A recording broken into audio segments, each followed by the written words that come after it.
Want to help support Jonose Cigars? Two great ways to do it: SmokeAGoandShop.com and on Patreon. So click those links in the description below and help support this great cigar channel.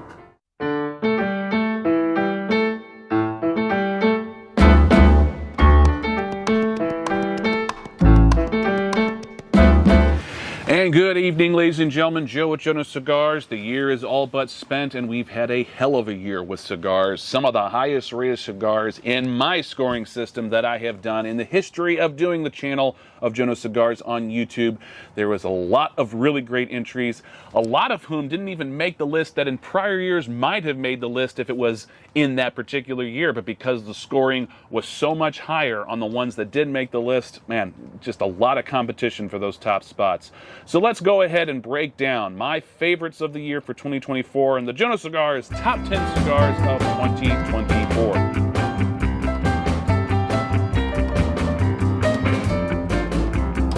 Starting off on the list in the number 10 spot is a cigar that comes from a company that is underappreciated and underrated. And if it were not for Privada Cigar Club, I probably would never have heard of them in the first place. This is the Cremo Cigar Company, and this is the Cremo Connecticut. Not being the biggest Connecticut fan in the world, I do appreciate them, but it's not something I gravitate to often. I was very fortunate to be able to smoke this one, and it really did blow me away. Fantastic refinement, soft, subtle flavors that really made you ponder the meaning of life at times. Okay, maybe I'm getting a little bit emotional here. A really fantastic Connecticut cigar made in Miami in a district called Little Havana. Cremo Cigars has been making cigars for some time now, but perhaps not getting the love they deserve. I definitely think the Cremo Connecticut is one that people should be taking a look at. If you like Connecticut cigars, you are going to love this one, because this is one that has done it better than most. The Cremo Cigars Connecticut, scoring 93 points in the number 10 spot for Jonose Cigars.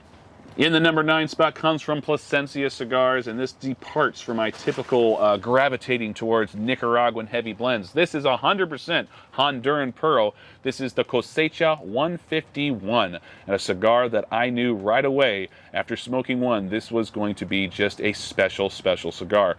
Absolutely fell in love with it. Nice, rich, full-bodied, without having that overtly earth-heavy sort of flavor profile that I tend to get on my palate anyway with Honduran tobacco. Really like this cigar, and it is one of Plasencia's best in their lineup, in my opinion, as far as regular production goes, and is definitely my favorite in the Cosecha line that they have been doing for several years now. In the number 9 spot, scoring 94 points, the Cosecha 151 by Plasencia. In the number 8 spot comes from Privada Cigar Club, and their collaboration with Aganorsa Leaf. This is the Aganorsa Leaf Raspberry Beret. This is a cigar that, the name does suggest and promise some sort of berry flavor. And while I don't always get raspberry when I smoke this cigar, have had it a number of times this year, I've always gotten some sort of berry flavor, whether it's raspberry or blackberry or blueberry, but what I always definitely get is just an outstanding flavor experience. Really well crafted and well balanced with excellent interest and depth. The Aganorsa Leaf Raspberry Beret in the number 8 spot with 94 points. Moving right along to the number 7 spot, this comes from a cigar company known as Espinosa Cigars. Nicaraguan long fillers with an Ecuadorian-grown Habano Maduro make up the Las Seis Provincias CMW.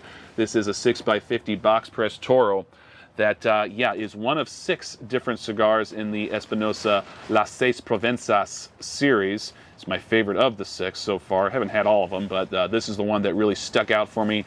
Rich, earthy espresso and cocoa powder notes, along with lots of really interesting little nuances that occur along the way. Predominantly stuff like roasted pecan and roasted marshmallow, and at times you even get like thin mint cookies and dark dried fruits.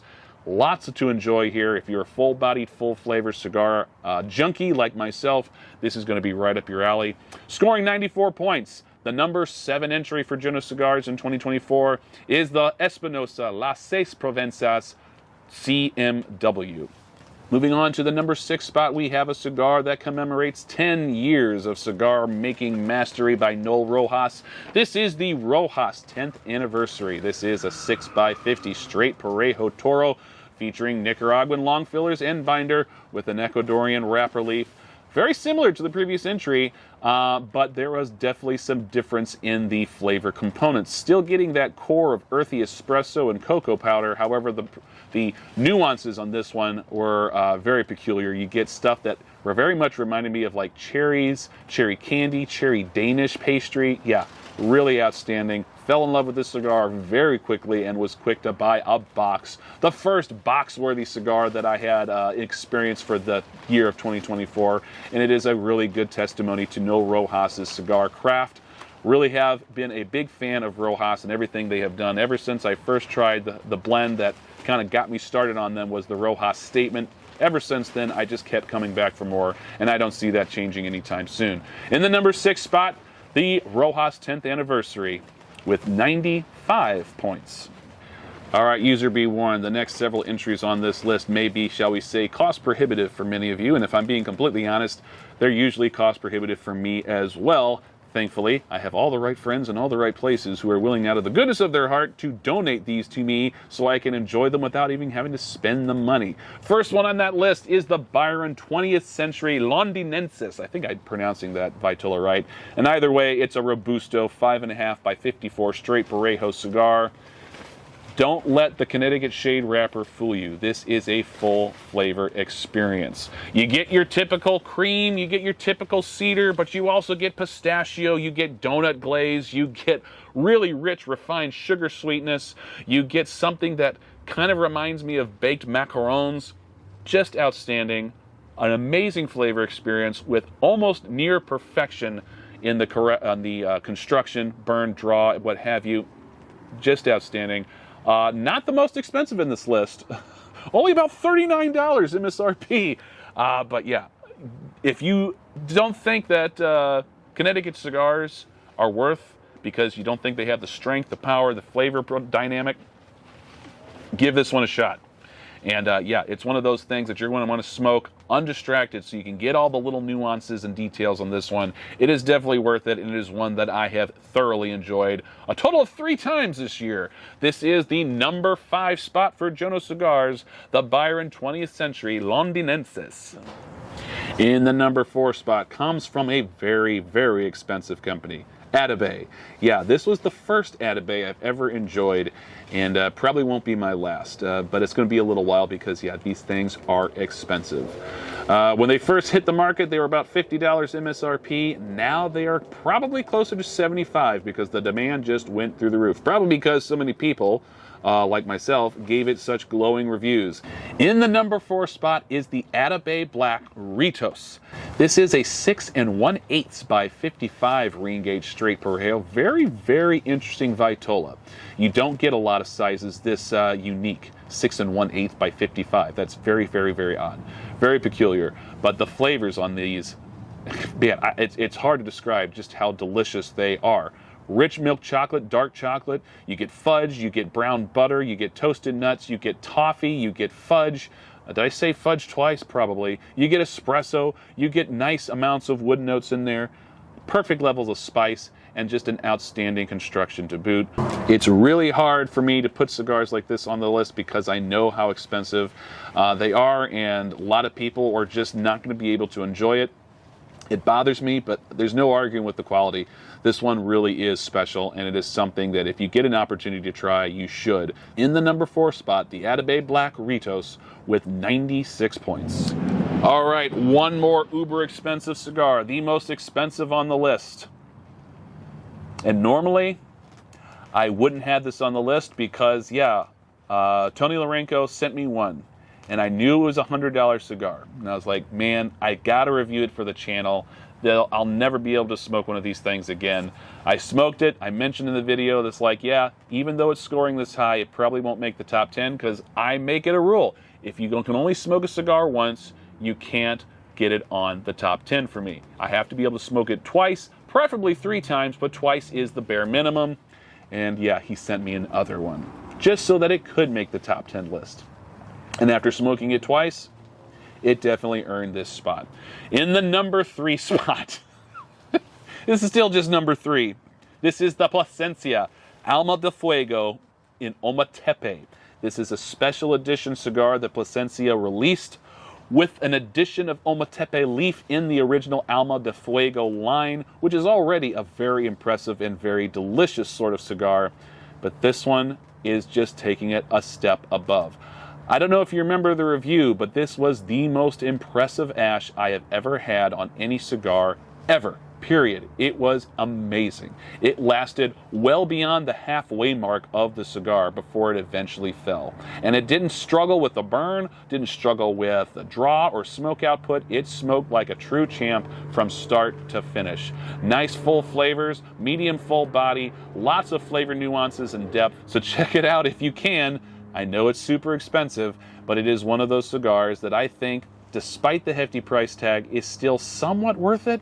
At the very least, it is an outstanding cigar, worthy of mentioning and worthy of a top 10 spot. The Plasencia, Alma de Fuego, and Ometepe. This is the Jonose Cigars number 3 cigar for 2024. In the number 2 spot, this is a cigar that comes from Kyle Gellis' side project, Drop Cigar Club. Been buying a lot from Drop Cigar Club this past year. Last year's top finisher was the Black Mango. That came from Drop Cigar Club. Couldn't believe how good that cigar was. Well, he just keeps outdoing himself, and somehow a cigar this year scores better than that one last year. This is the Gellis family Absolutos. This is a Corona Gorda Vitola, and oh my goodness, what an amazing cigar. Stuff that you don't get in a lot of other cigars flavor-wise. Stuff like grape soda effervescence. Yeah, that is just something you get every now and then, but with all the other stuff that you get out of the cigar, I recently did a short review for this one, and it was a cigar that, yeah, as soon as I had the first one, I bought a box. It is just outstanding. One of my favorite Vitolas of all time, Corona Gorda, but the flavor experience on this one is just phenomenal. Do yourself a favor and check out Drop Cigar Club, and don't sleep on the Gellis family Absolutos. It is scoring an amazing 97 points, making it just the number 2 cigar for 2024. Before we get into the number 1 spot, I always like to go back and talk about the honorable mentions of the year prior, starting off with the Dunbarton Tobacco and Trust Umbagog in Bronzeback. This is a neat little cigar that is just jam-packed with excellent flavor. Really have enjoyed this one a bunch of times this year. Very affordable, which always is a big plus. And despite the occasional wonky burns that you'll get out of these cigars, it is an Umbagog after all, you still get an excellent flavor experience no matter what. Really appreciate what Steve Saka has done with this blend, and it is the first of the honorable mentions for 2024. Next up for honorable mentions is the Maya Selva Año del Dragón. This is their Year of the Dragon, and it is probably the best Year of the Dragon that I have had this year. I've had a number of Year of the Dragons, and they have ranged for the most part to middling to downright disappointing, and this one blew them all out of the water. Maya Selva, a cigar company that utilizes a lot of Honduran tobaccos, and much like the Plasencia Cosecha 151, this one is a Honduran Puro, a very, very impressive one to boot. And like I said, my favorite of the Years of the Dragon for 2024. It is the next honorable mention, the Maya Selva Año del Dragón. Next honorable mention for this year comes from J.M. Patriarch Cigars. Maurice Mears. Started his own cigar company with a dream, and so far as I can tell, he's making some pretty good stuff. He's got 3 initial blends for his core lineup, a Maduro, Habano, and a Connecticut. The Connecticut's particularly enjoyable, and the Maduro is not too bad, but the Habano really, really stood out to me. Really rich flavors, very dynamic, lots of complexity. Really was impressed by this, and it's not a cigar that has too many rudimentary flavors. There's some real nuance to this one that I really appreciated, and it makes the list for honorable mentions for 2024.